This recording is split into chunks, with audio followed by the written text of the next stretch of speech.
안녕하세요. 미국주식론대학의 미준입니다. 2월 13일 오늘의 미국주식 뉴스를 시작합니다. 미준 빼미 여러분들 멋진 주말 만드셨는지 모르겠습니다. 저 같은 경우는 아주 오래간만에 좀 과음을 했습니다. 사실 영국에 와서는 술을 거의 끊었었는데요. 술값이 아깝기도 하고 또 건강을 지켜야겠다는 생각 때문에 거의 술을 입에 대지 않았었거든요. 그런데 아주 오래간만에 편안한 분위기가 연출이 돼서 좀 과음을 했습니다. 영국에서 입시 학원을 하시는 한국 분들이 계신데요. 제가 또 아이들이 2명이나 있잖아요. 그래서 여러 가지 입시에 대한 조언을 듣다 보니까 시간 가는 줄 모르겠더라고요. 그래서 아주 오랫동안 술자리를 좀 하면서 과음을 했는데요. 그런데 이번에 좀 술자리에서 나왔던 여러 가지 정보들이요. 제가 혼자 알고 지내기에는 아까운 정보들이 많더라고요. 그래서 나중에 기회가 되면 미준 채널이나 제가 운영하고 있는 다른 채널이 있잖아요. 노마드 패밀리 채널에 모셔서 영국 입시에 대한 정보를 또 여러분들과 공유해 볼까 합니다. 자, 그러면 힘차게 시작하는 새로운 한 주의 첫 번째 오늘의 미국 주식 뉴스 바로 시작합니다. 어제 일요일날 바론스에 올라온 기사 제목을 보니까요. 자, 미국에서 가장 규모가 커다란 펜션에서 연금 기금에서 이번에 월마트를 정리하고요. 대신에 애플, 테슬라 그리고 디즈니 주식을 매수했다라는 반가운 소식이 전해지고 있습니다. 자, 그만큼 최근 들어서는요, 가치주보다는 성장 주식 그리고 테크주 쪽으로 자금이 움직이고 있다는 것을 다시 한번 확인을 해볼 수가 있는데요. 자, 오늘은 월요일이기 때문에 그러면 지난 한 주 동안 성장주들 그리고 테크 주식들의 움직임은 어땠는지 직접 한번 확인해 보도록 하겠습니다. 여러분들 잘 알고 계신 것처럼 지난 한 주 동안 사실 성장 주식들 그리고 테크주들은요, 하락 추세를 기록한 종목이 많았습니다. 하지만 그 와중에서도 꾸준한 성장 추세를 이어나간 종목들이 몇 가지 보이는데요. 그야말로 지금 힘이 가장 좋은 종목들이죠. 가장 좋았던 분위기는 우버에서 연출이 됐고요. 지난 일주일 동안 주가가 3.66% 추가적으로 올라가면서 YTD로 38.7% 올라간 상황입니다. 테슬라도 분위기가 굉장히 좋았죠. 3.64% 추가적으로 상승하면서 YTD 59.8% 올라간 상황이고요. 자, 세 번째는 온 세미컨덕터입니다. 3.6% 추가적으로 상승하면서 YTD 34.36% 올라갔습니다. 자, 스타벅스는 지난 일주일 동안 3.19% 올라가서 YTD로 8% 상승한 상황이고요. 자, 디오도 좋았습니다. 2.89% 올라갔지만 YTD로 아직까지 마이너스를 보여주고 있고요. 자, 마이크로소프트가 1.84%, YTD로 9.71, 데이터독은 지난 한 주 동안 1.3%, YTD로 9.55% 올라갔고요. 자, 클라우드 플레이어도 좋았죠. 1.13% 올라가면서 YTD로 33% 정도 주가가 상승한 상황입니다. 자, 다음은 지난 한 주 동안 분위기가 가장 좋지 않았던 성장주들의 움직임을 좀 볼 텐데요. 업스타트가 가장 많이 떨어졌습니다. 26.2% 떨어지면서 YTD 수익률은 23.37%로 떨어졌고요.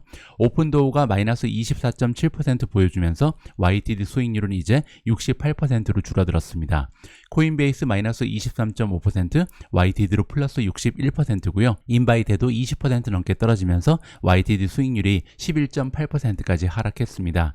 자, 다음은 메가테크 기업들의 움직임을 보실 텐데요. 지난 일주일 동안 분위기가 가장 좋았던 것은 테슬라고요. 3.6%, YTD로 60% 가까이 올라갔고요. 마이크로소프트가 플러스 1.84, YTD 9.71. 자, 엔비디아도 좋았습니다. 0.78% 추가적으로 올라가면서 YTD로 보시면 45% 넘게 플러스를 보여주고 있고요. 애플은 마이너스 2.1% 보여주면서 YTD로 플러스 16.2%, 넷플릭스가 마이너스 5%, 플러스 17.8%. 자, 그리고 분위기가 가장 좋지 않았던 것은 구글이죠. 지난 한 주 동안 거의 10% 가까이 하락하면서 YTD 수익률이 이제 6.9%에 머물러 있는 상황입니다. 오늘 첫 번째로 준비된 기사는 테슬라 관련된 소식입니다. 불과 한두 달 전만 해도 테슬라의 주가는 $100 가까이까지 떨어졌었습니다. 자, 그리고 그때 지금이 테슬라를 사야 되는 줍줍 기회다라고 주장하던 전문가들이 좀 있었는데요. 그 중에 한 명이 모간 스탠리의 애널리스트 아담 조나스였습니다. 자, 그런데 한 달 후에 마담 조나스가 이제는 테슬라를 살 수 있는 기회가 떠나갔다라는 부정적인 전망을 하고 있는데요. 자, 무슨 얘기인지 한번 보시죠. 자, Notable Electric Vehicle Analyst, 따라서 전기차 전문 애널리스트라고 보시면 되는데요. 아담 조나스가 보기에는 투자자들이 테슬라를 저가에 살 수 있는 줍줍 기회를 놓쳐버렸다라고 얘기하고 있습니다. 자, 그 이유는 뒤에 나와 있는 것처럼 굉장히 짧은 기간에 52주 최저점을 찍었던 주가가 이제 2배로 올라갔잖아요. 그러면서 지금은 $200 이상까지 아직 치솟은 상황입니다. 또한 이렇게 많이 올라간 게 굉장히 단기간에 발생을 했잖아요. 2023년 들어서 대부분의 주가가 회복을 해버렸다라고 얘기하고 있습니다. 우리는 지금 아직까지도 테슬라 주식에 대해서 오버웨이팅, 즉 매수 의견을 지키고는 있습니다. 하지만 그럼에도 불구하고 밸류에이션 때문에 테슬라를 살 수 있는 기회는 떠나갔다라고 얘기합니다. 따라서 다시 한번 주가가 급상승하기 위해서는요, 3월 1일이 중요하다라고 얘기합니다. 제가 오미즈를 통해서도 말씀드렸던 것처럼 3월 1일 날 테슬라의 인베스터 데이가 있거든요. 따라서 3월 1일 개최되는 인베스터 데이에서 굉장히 중대한 발표가 나오지 않는 한 또 한 번의 급상승은 어려울 가능성이 있다는 것이 아담 조나스의 의견입니다. 자, 근거가 여기 설명되고 있는데요. 지금 현재 밸류에이션을 측정해 보면요, 1년간 만들어내는 에비타 수익에 비해서 엔터프라이즈 밸류는 이제 기업의 가치를 얘기하는데요. 시가총액과 거의 비슷한 개념입니다. 무려 38배나 올라간 상황이라고 얘기하고 있거든요.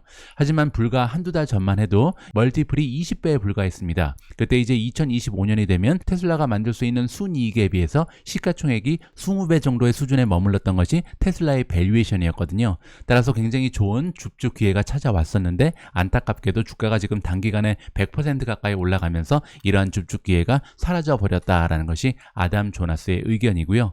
자, 지금 아담 조나스 모건 스탠리에서 주고 있는 목표 주가는 220달러입니다. 그 얘기는요, 지금 현재 주가에서 한 5% 정도 추가적으로 상승할 수 있다, 이렇게 볼 수가 있겠는데요. 자, 애널리스트들이 설정하는 이런 목표 주가에 대해서 약간은 회의적인 의견을 가지고 계신 분들도 계실 텐데요. 자, 그래서 이번에는요, 테슬라 페이지로 들어가서 제가 애널리스트들의 목표 주가와 실제 주가의 차이점을 좀 보여드릴까 합니다. 자, 테슬라 메인 페이지 오셔서 레이팅을 누르시면요, 세 가지 평가가 나와 있죠. 그 중에서 월스트리트 애널리스트 레이팅을 클릭하시면 월가의 전문가들이 지금 현재 테슬라에 대해서 어떤 전망을 가지고 있는지, 뭐 예를 들어서 35명이나 되는 애널리스트가 테슬라에 대해서 지난 3개월 동안 평가를 해줬는데요. 그 중에 16명은 강력 매수, 6명은 매수고요. 9명은 홀드, 보유 의견을 주고 있고, 3명은 셀이니까 매도죠. 마지막으로 1명은 스트롱 셀이니까 반드시 팔아야 된다라는 강력 매도를 주장하고 있습니다. 자, 그리고 밑으로 좀 내려오시면요, 여기 목표 주가가 나옵니다. 타겟 프라이스죠. 자, 지금 현재 타겟 프라이스의 평균을 보시면 192.63이 나오고 있습니다. 자, 앞에서 살펴보신 것처럼 전체 커버를 하고 있는 애널리스트는 35명이잖아요. 35명 중에 가장 높은 목표 주가를 주고 있는 사람은 320을 주고 있고요. 가장 낮은 목표 주가는 85달러입니다. 자, 그런데 중간 평균을 보니까 192 정도가 나오게 되고, 그렇게 되면 지금 현재 주가에서도 2.16% 떨어질 가능성이 있다는 것이 목표 주가로 주어지고 있는 거죠. 자, 그런데 아까 말씀드린 것처럼 이 목표 주가와 실제 주가의 차이점을 우리가 좀 살펴볼 필요가 있는데요. 자, 지난 5년 동안 테슬라 주식에 대해서 목표 주가가 있었죠. 그 목표 주가가 지금 현재 주황색으로 표시가 되고 있고요. 파란색은 실제 테슬라의 주가입니다. 자, 보시는 것처럼 테슬라의 주가는 오르락 내리락을 반복하고 있었고, 역시 목표 주가 역시도 꾸준히 올라가다가 최근 들어서는 하향 추세를 보여줬는데요. 자, 중요한 건 뭐냐면요, 목표 주가와 실제 주가는 차이가 있긴 합니다. 하지만 실제 주가가 목표 주가에 비해서 많이 올라갔을 때는 반드시 떨어졌습니다. 보시는 것처럼 실제 주가가 목표 주가보다 많이 상승했을 때는 하락 추세를 보이고, 또 올라갔다가 떨어지고 올라갔다 떨어지고 하면서 목표 주가에서 심하게 떨어지지 않는 추세를 보여줬거든요. 여기도 마찬가지죠. 지금 보시면 목표 주가에 비해서 실제 주가가 너무나 많이 떨어졌기 때문에 다시 상승을 했죠. 마찬가지로 이번에도 목표 주가에 비해서 실제 주가가 많이 떨어졌기 때문에 다시 한번 상승하면서 만나는 지점이 형성되고 있습니다. 자, 이런 식으로요, 애널리스트들이 주는 목표 주가는 우리가 좀 회의적인 느낌을 가질 수도 있지만 사실상 장기적으로 펼쳐놓고 보면요, 실제 주가가 목표 주가랑 계속해서 따라가면서 함께 상승하는 추세를 보여줬다, 이렇게 정리해드릴 수가 있겠습니다. 자, 이번에도 테슬라 관련된 내용입니다. 하지만 신문 기사는 아니고요, 트위터에 올라온 대화 내용을 여러분들과 함께 읽어볼까 합니다. 제가 오미즈를 통해서 여러 번 말씀드린 것처럼 제가 개인적으로 생각할 때 테슬라의 가장 강점은 생산 공정의 효율성에 있습니다. 그렇기 때문에 다른 자동차 기업이 흉내낼 수도 없는 굉장히 높은 수익률, 마진을 만들어내고 있는 거거든요. 자, 이번 트위터의 내용을 보시면요, 머스크 유니버시티라는 인플루언서가 나옵니다. 일론 머스크를 추종하는 사람이라고 보면 될 것 같은데요. 자, 커다란 규모를 가지고 있는 전통적인 카 메이커들이 거의 마진이 없이 그들의 자동차를 판매하고 있다라고 주장합니다. 자, 하지만 그들 역시 역시도 순이익을 만들어내긴 합니다. 자, 그렇다면 이러한 전통적인 자동차 기업들은 어디에서 순이익을 만들어내는가? 여기 나와 있습니다. 일단 판매된 자동차들이요, 도로 위를 달리다가 이제 부품을 교체할 일이 생기잖아요. 자, 이러한 부품 교체를 하면서 들어오는 순이익이 대부분이라고 얘기합니다. 자, 워런티가 끝난 자동차들이 7, 80%에 이르기 때문에 순이익을 만들어낼 수 있는 기회가 창출된다, 이렇게 생각을 하는 거죠. 자, 굉장히 재미있는 비교를 하고 있는데요. 우리가 면도기랑 면도날을 보시면요, 면도기는 굉장히 싸잖아요. 따라서 마진이 없이 판매하는 거고, 계속해서 사람들이 면도날을 갈면서 거기에서 순이익을 창출한다, 비슷한 예시라고 보시면 될 것 같습니다. 자, 그렇기 때문에요, 새로운 자동차 기업이 등장하는 게 너무나 어렵죠. 왜냐하면 도로 위를 달리고 있는 자동차가 없잖아요. 따라서 부품을 판매하면서 순이익을 만들어낼 수 없기 때문에 전통의 자동차 기업들과 경쟁하기는 거의 불가능하다. 세일즈에 대한 인프라도 없고 서비스의 인프라도 없는 것이 가장 커다란 약점이다라고 얘기하고 있습니다. 자, 거기에 대해서 일론 머스크가 답을 달아줬는데요. 자, 펀더멘탈 리즌이다. 가장 근본적인 이유다. 테슬라가요, 크라이슬러 이후에 100년 만에 등장한 프리 캐시플로우가 긍정적인 기업이다라고 얘기합니다. 자, 그동안 100년 가까이 미국에는요, 새로운 자동차 기업이 등장하지 못했죠. 그 이유가 바로 여기 설명되어 있는 순이익을 만들어내기가 너무나 어려운 구조로 되어 있기 때문이다. 따라서 100년 전에 크라이슬러라는 새로운 자동차 기업이 등장한 이후에 처음으로 테슬라가 등장하면서 프리 캐시플로우가 플러스를 보이고 있다라고 얘기하고 있습니다. 자, 그래서 테슬라가 그러면 어떻게 다른 기업은 하지 못한 이러한 커다란 업적을 만들어내는가 설명이 되어 있는데요. 바로 프로덕트다. 상품의 경쟁성이 너무나 높았기 때문에 가능했던 일이라고 이야기를 하고 있습니다. 자, 실제로 제가 테슬라에 들어가서요, 프로피터빌리티, 수익성을 보여드리면, 자, 수익률에서 가장 중요한 부분은 역시 넷인컴 마진, 순이익 마진이겠죠. 자, 순이익 마진을 보시면요, 테슬라는 15.4%를 보여주고 있습니다. 자, 그리고 다른 정통적인 자동차 기업들은요, 사실 넷인컴 마진이 6%, 7% 정도에 불과합니다. 바로 밑에 보시면요, FCF, 프리캐시플로우 마진이 보입니다. 자, 현금 흐름 보시면 5.17%라는 굉장히 높은 현금 흐름을 만들어내고 있고요. 지난 5년간 평균은 2.69%에 불과했기 때문에 굉장히 큰 폭으로 향상했습니다. 자, 그런데 여기서 중요한 것은요, 여기에서 그치지 않는다는 겁니다. 따라서 테슬라의 순이익 마진 그리고 현금 흐름 마진은요, 앞으로 다가오는 미래에도 계속해서 올라갈 가능성이 높죠. 그 이유는 여러분들 잘 알고 계신 것처럼 지금 현재는 하드웨어를 판매하면서 나타나는 순이익이 전부입니다. 하지만 가까운 미래에 자율주행이 도입이 되고요, 또 서비스 매출이 증가함에 따라서 계속해서 마진이 더 향상될 수 있는 여지가 있는 기업이 바로 테슬라다. 이것이 바로 우리가 테슬라 주식에 투자할 수 있는 가장 커다란 투자 논리가 될 수 있다는 것이 저의 개인적인 판단입니다. 바로 앞에서 우리가 테슬라의 현금 흐름 그리고 순이익 얘기를 좀 해봤는데요. 자, 거기 관련해서 굉장히 재미있는 그리고 흥미로운 기사가 발견이 됐습니다. 자, 제가 하나의 기업에 대해서 수익성을 설명드릴 때 항상 순이익 말고 현금 흐름도 여러분들과 함께 살펴보잖아요. 자, 그게 왜 중요한지 이번 기사에서 깔끔하게 정리를 해주고 있습니다. 자, 어닝 시즌이 아직까지도 진행 중인데요. 그 와중에 투자자 입장에서는요, 어닝 퍼 쉐어, 우리가 보통 EPS라고 부르는 거죠. 이것과 오퍼레이팅 캐시플로우, 영업 현금 흐름의 차이점을 이해하고 그 차이가 얼마나 나는지를 살펴보는 것이 굉장히 중요하다는 것이 UBS라는 투자기관의 설명입니다.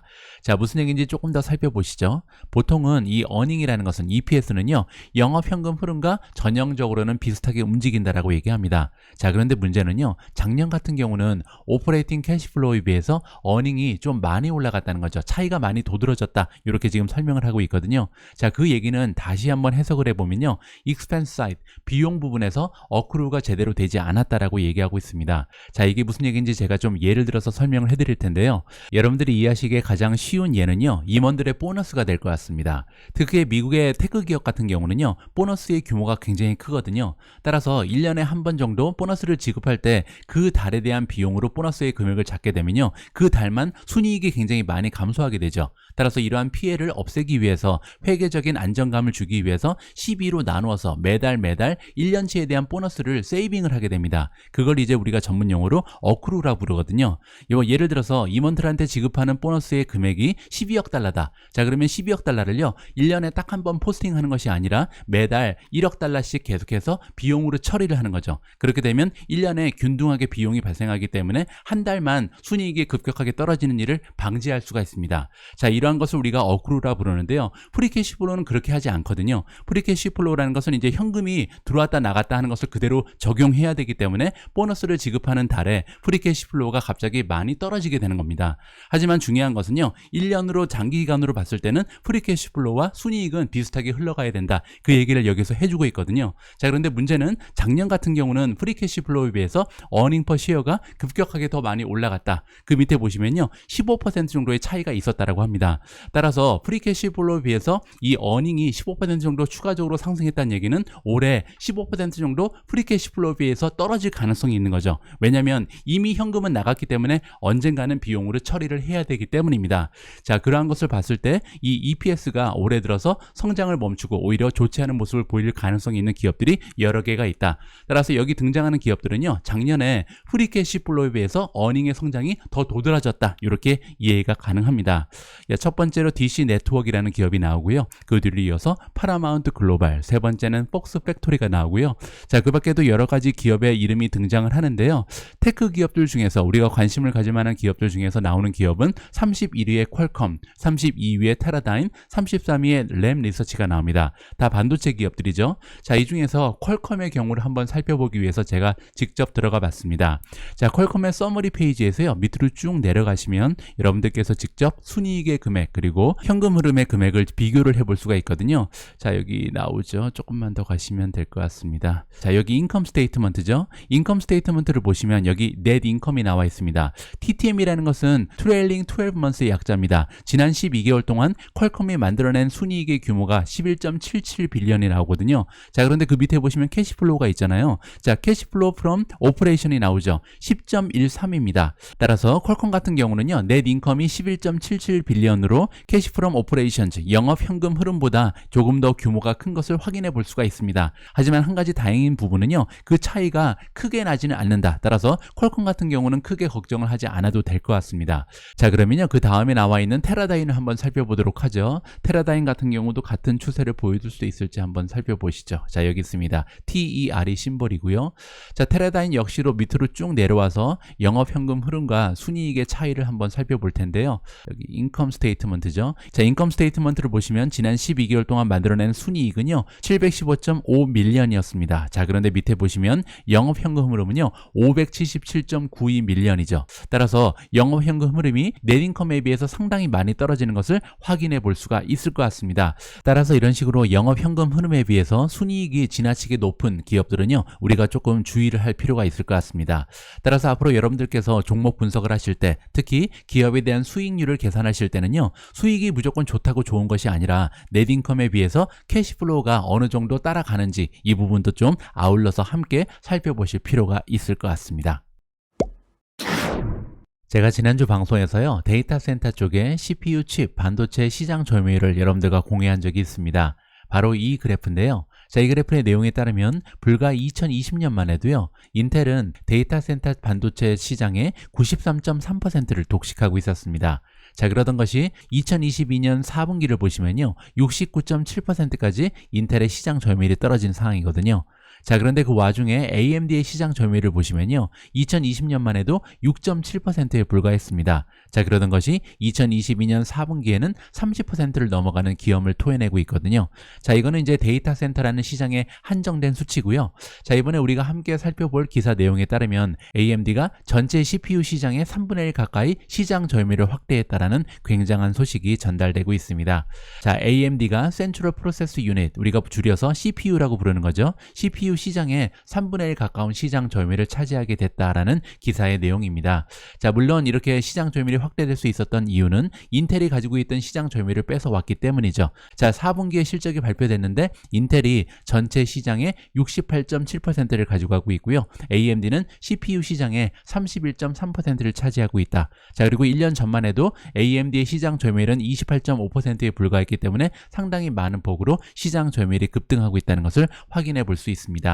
자, 하지만 전반적으로 지금 PC 시장은 너무나 좋지가 않습니다. 1980년대 이후에요, 이렇게까지 PC 시장이 다운된 적이 없었다. 최악의 시장 상황을 보이고 있다라고 정리가 가능합니다. 자, 그 이유는 여러분들 잘 알고 계신 것처럼 인플레이션이 계속 확대되면서 물가가 큰 폭으로 올라갔고요. 경제의 불확실성이 대두되면서 조만간 리세션이 올지도 모른다. 따라서 지금 소비자들도 그렇고 기업 입장에서도 많은 폭으로 비용을 줄이고 있습니다. 그렇기 때문에 이제 PC나 랩탑에 대한 수요가 급격하게 줄어들었다고 정리가 가능하겠죠. 하지만 이러한 사이클은요, 곧 바뀔 수가 있겠죠. 시간이 얼마나 걸릴지는 모르겠습니다. 앞으로 6개월이 걸릴지 1년이 걸릴지 모르겠지만 시장은 다시 회복을 할 거고요. 따라서 앞으로 컴퓨터, PC 시장이 회복하면서 CPU 시장이 회복을 하고요. 거기에 AMD의 시장 점유율이 계속해서 상승할 수 있다면 앞으로도 AMD의 순위 그리고 매출의 향상은요, 좋은 추세를 지켜낼 가능성이 굉장히 높다라는 것이 저의 개인적인 희망이자 기대입니다.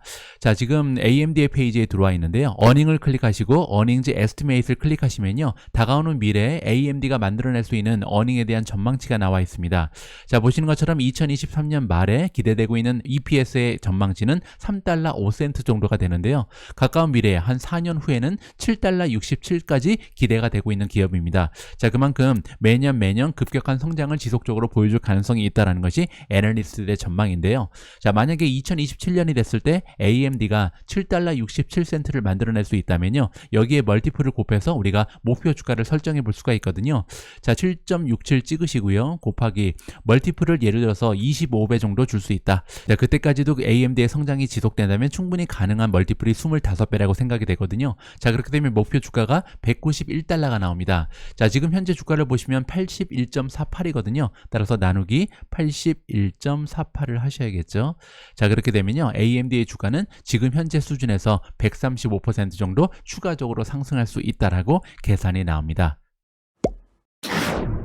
오늘 마지막으로 준비된 기사에서는요, 아주 오래간만에 ETF 얘기를 좀 해볼까 합니다.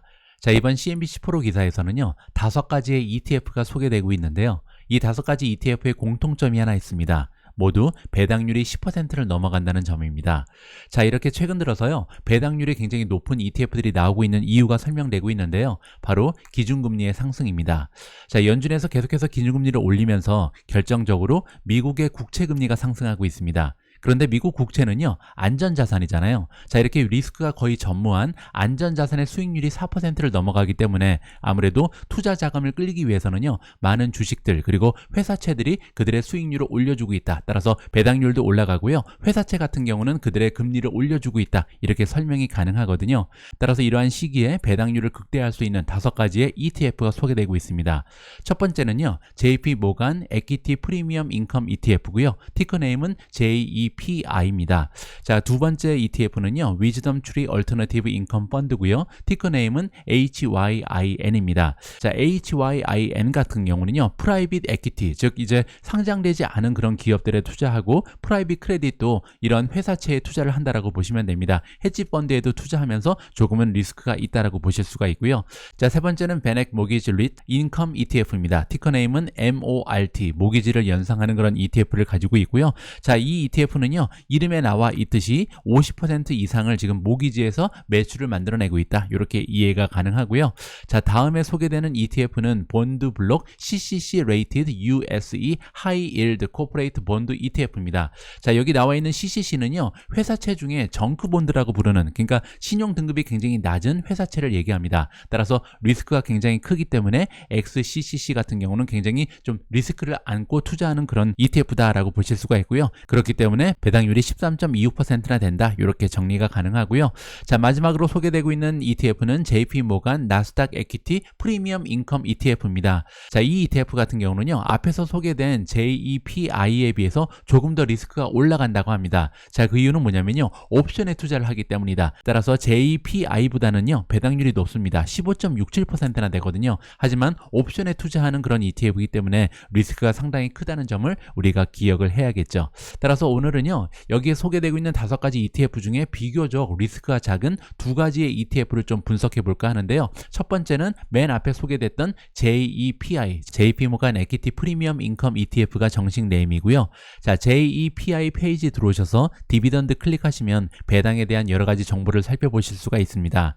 자, 보시는 것처럼 JEPI 디비던드의 그레이드는요, A+로 최고 점수를 받고 있습니다. 특히 이제 배당률이 11.73%나 되기 때문에 굉장히 좋은 추세 추세를 보여주고 있고요. 자, 여기서 중요한 것은 가장 밑에 나와 있는 과연 몇 년 동안 계속해서 쉬지 않고 배당을 지급했는가. 2년이라고 나와 있잖아요. 자, 2년밖에 안 나오는 이유는 뭐냐면요. 나온 지, 출시된 지 2년밖에 되지 않은 신생 ETF이기 때문입니다. 자, 그렇기 때문에 지난 2년 동안 과연 11.73%라는 높은 배당률을 지금 자랑하지만 꾸준하게 배당금을 지켜왔는지 이 부분이 중요하거든요. 따라서 금액으로 한번 살펴보도록 하겠습니다.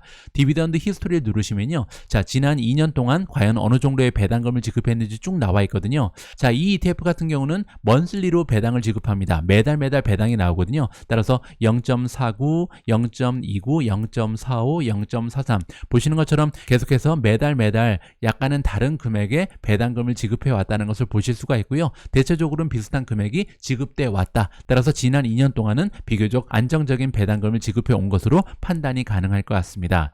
자, 하나만 더 보시죠. 자, 이번에 살펴볼 ETF는 MORT입니다. Benefactors Mortgage Rich Income ETF가 정식 네임이고요.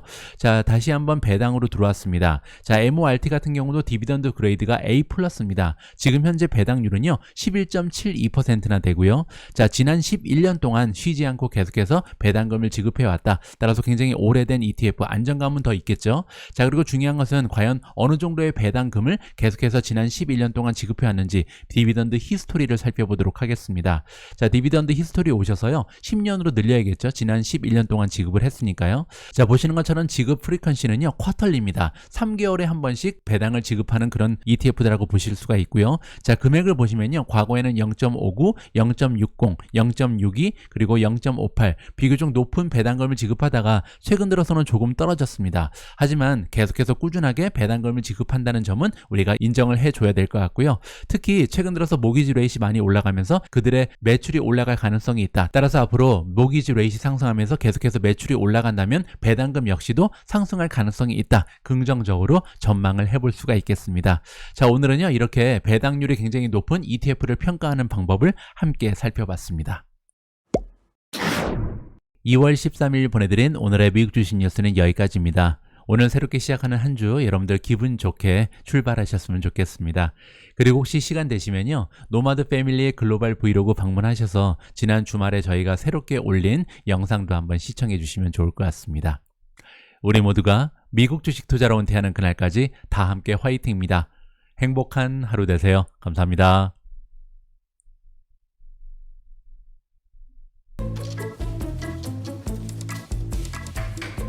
It's sunny, numbnuts.